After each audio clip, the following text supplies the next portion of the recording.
Hi, Essence family. I'm Nandi Howard, the Vice President of Content for Essence Magazine, and we are here with the CEO of Mielle Organics, Monique Rodriguez. So, Monique, you're embarking on a big journey, 10 years in the industry. You have a daughter in college. You're coming out with a new book. Can you just explain to us what that all signifies?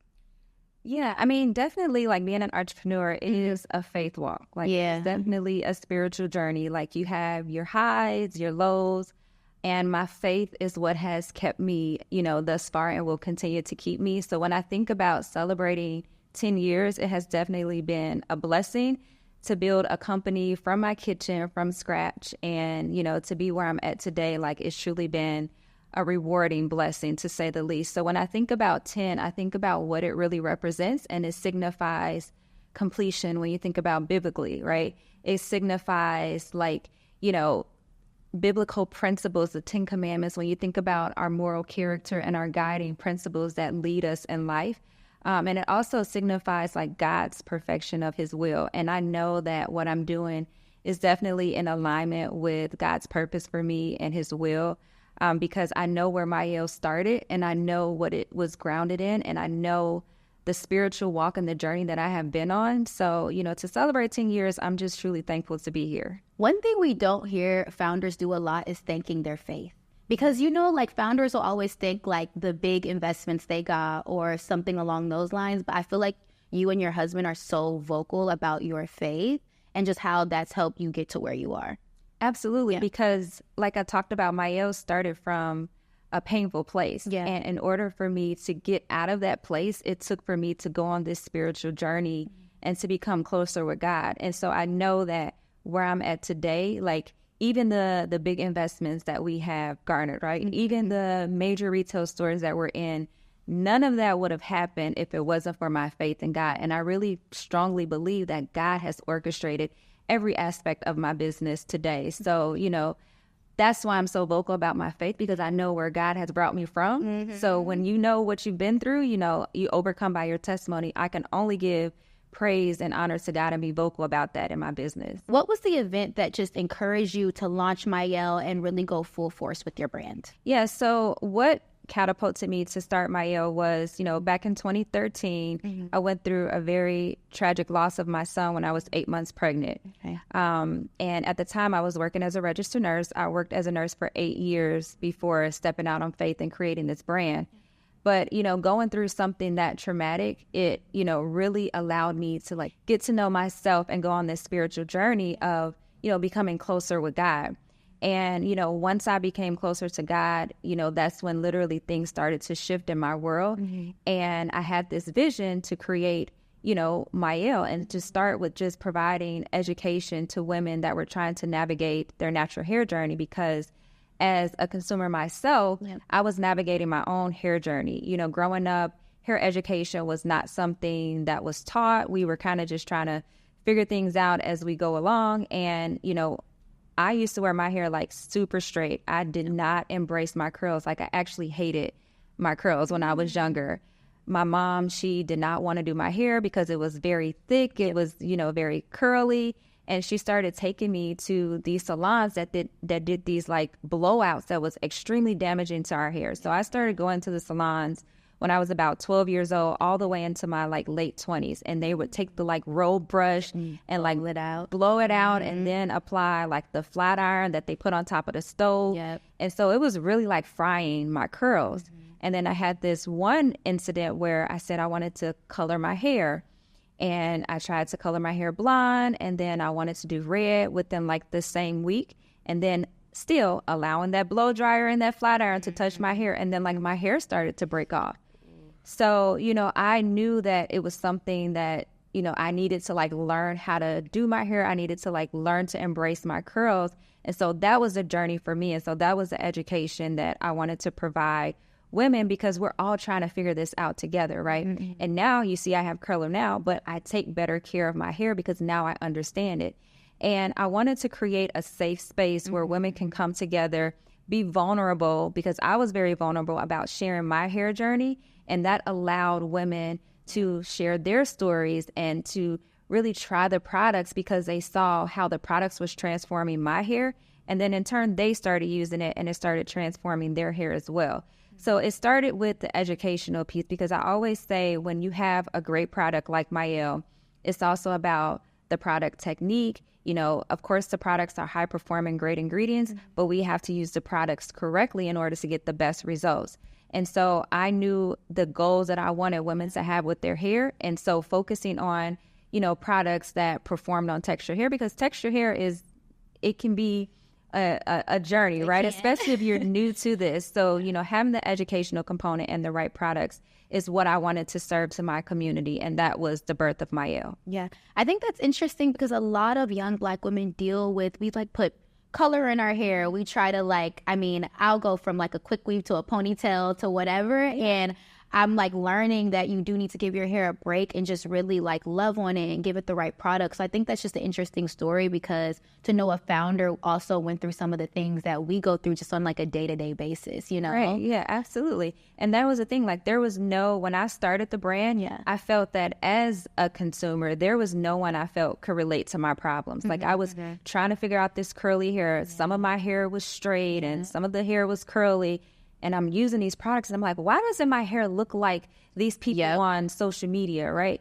But not knowing that I have to go through this process of restoring my curls because my hair was heat damaged. You know, the bonds that hold our hair together were broken because of the amount of heat that I was putting on my hair. So I had these false expectations of how my hair looked because of the educational component that I didn't have at that time. So I went down this rabbit hole of just doing a lot of researching and trying to restore my curls. And that research is what I gave to my community to help them restore their curls as well. Definitely. I think one thing that people don't know about Myel is a lot of the community work that you all also do as well. Obviously, it's like, you know, people can see it on the internet, but, you know, I see Myel at so many events that my friends host, at influencer events. Like, you all really like support the community a lot. Like, can you speak to that a little bit? Just what's your mission behind that?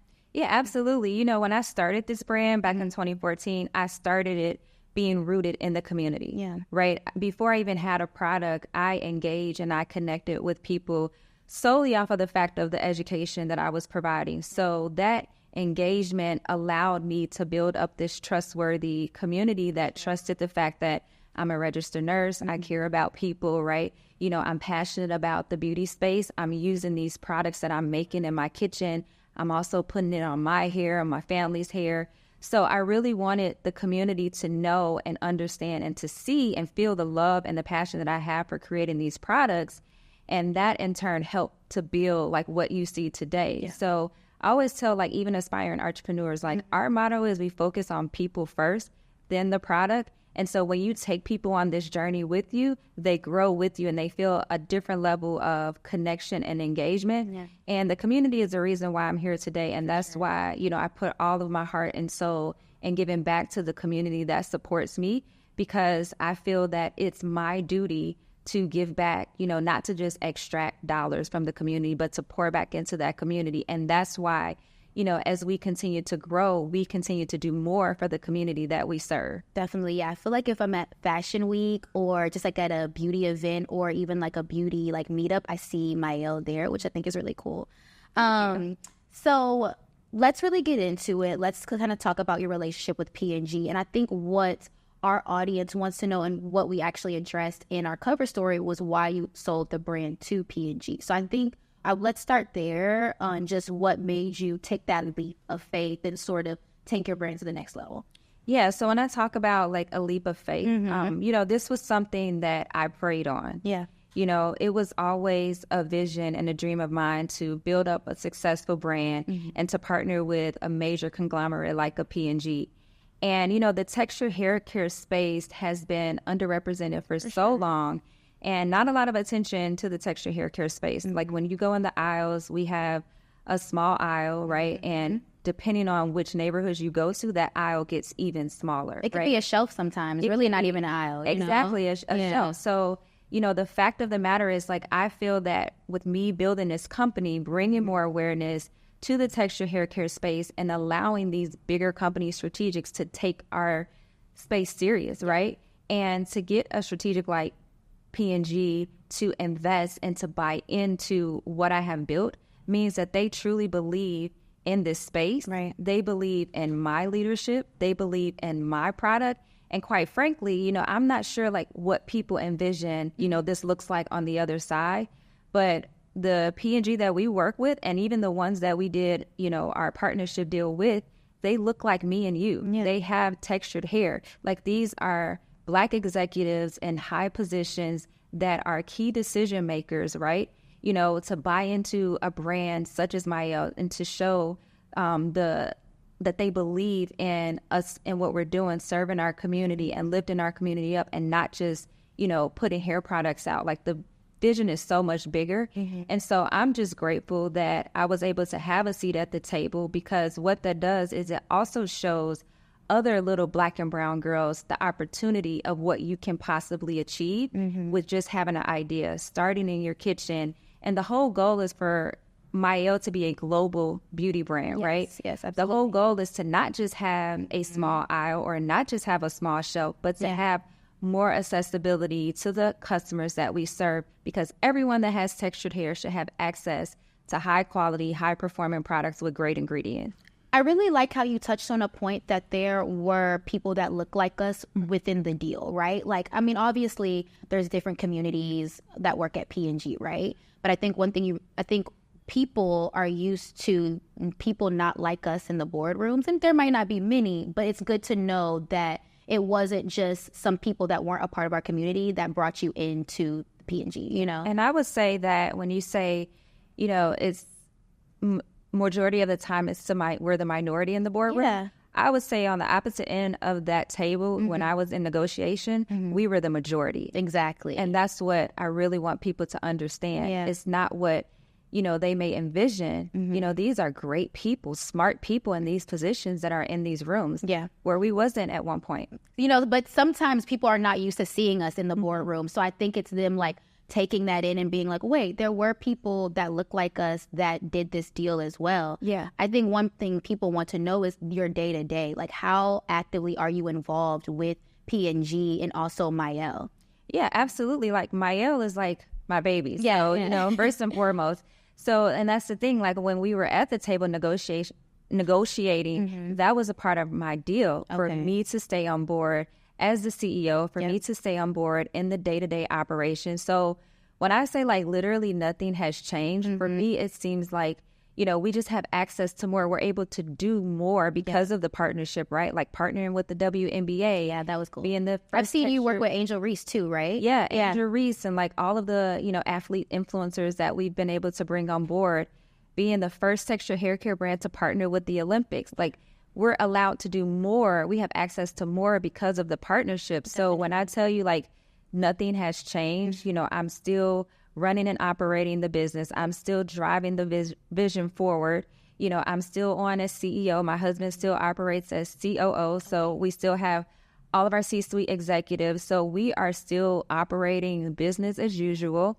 You know, now we can just provide greater products, you know, better innovation, faster innovation, so we can better serve our customers and also do more for the community as well. Definitely.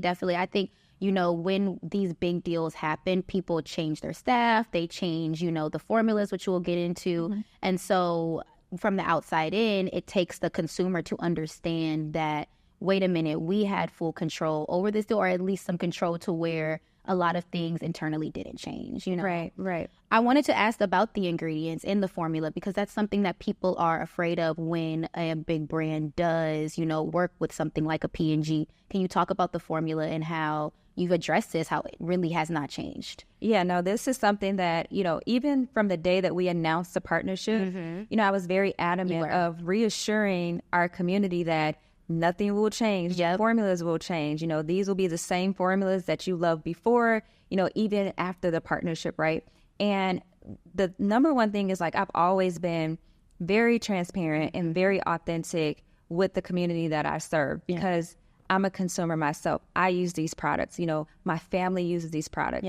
So I've never wanted to, like, sugarcoat anything. You know, if I wanted to change something, I told my community at that time, I will let everyone know if I decide to make any changes.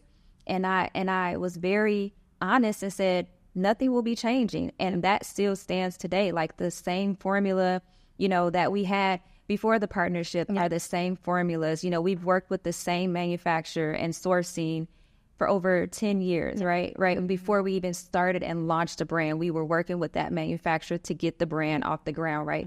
So we've had the same partners for the past 10 years that, you know, are still manufacturing our products, are still sourcing our products. So the same products that millions of women loved are the same products that millions of women still love today. So definitely. I will say, I think y'all's creative has gotten better. I love the design of the bottles, like just the changes and small little creative things. I feel like have really elevated the brand a little bit. And the thing is, like, we should want to get better. We should want to evolve. And that's the whole goal of, like, leveling up. Definitely. Like, when you start something, you don't start something to just be mediocre and to remain the same. Like, I started this brand with a very big vision. Yeah. And, you know, so I'm glad that you see the evolution of it. But, you know, the core of what we do is staying true and authentic to ourselves. Definitely. So that's something that will never change. Absolutely, absolutely. So I want to know, because there's been times where I've ordered products and it hasn't been the correct product or from the right from the right source. So where are the best places that we can actually shop Myel products and make sure that they are coming from you all's brand, you all's factory, that you are the ones sending it out to us? Yeah, no, that's a great question. And that's the great thing about Myel. It's a very, you know, popular brand. It is. A lot of people want to get their hands on our products. And so you can find Myel anywhere. But I would just encourage, you know, our maidens and our mavericks to make sure that you're buying and purchasing from a verified retail. Absolutely. So you have to just make sure that, but, you know, you're going to get amazing products. But I mean, when you're popular, there's a lot of imposters and things. Unfortunately. Right. So just really kind of closing this out on a positive note, how have you made Myel more accessible just to those families who may not be able to get it or may not be able to afford it? How have you just made it more accessible to everyone? Yeah, so we have been working on a launch for quite some time now. So we're actually getting ready to launch in Costco, which we're super excited about. And it's a 3-pack extension of our Rosemary Mint collection. So we're really excited about this launch because, to your point, it's going to allow those families that have like 4 and 5 heads to comb and they, you know, need to stock up on products that they can buy in bulk at Costco. And so we listen to our consumers, and, you know, the number one request has always been, where can we find larger sizes? So launching at Costco has solved that problem. Yep, I love that. I mean, Costco is like a fan favorite, so I feel like that's a very smart decision. Thank you. And then lastly, just what can we expect from the brand? I know you said Costco, but what's next? You're coming out with a book. Just want to know what's on the docket for Myel. Yeah, so I am launching a book, so it'll be out in the spring of 25. So I'm really excited about that. And the book is really my gift to my community, you know, to share my nuggets and everything that I've learned over the past 10 years. I feel like all of this wisdom is not for me to keep to myself, it's for me to share. So if people really want the tea of how this brand was launched, you know, the trials, the tribulations that we've gone through, how we've overcame, how we've persevered, and most importantly, how we've always stood on our faith, it's going to all be in this book. And then, of course, you know, following us at MielleOrganics.com and our social media platforms, because we're always working on some amazing products. So we have something in the kitchen cooking, in the manufacturer, not in the kitchen. We're not in the kitchen anymore. But, you know, but we have some amazing launches that we're coming out with in spring as well, too. So. Definitely. I want to end with, you did touch on not in the kitchen anymore. We actually did a story on Essence about how Black women start a lot of their just businesses in the kitchen and the importance of that. And so just to hear you go from the kitchen to Costco and to all of these, you know, great manufacturers, I think is just a really testament to where Black women can take their business. So absolutely. You know. I mean, the sky is not the limit. It's just the beginning. And,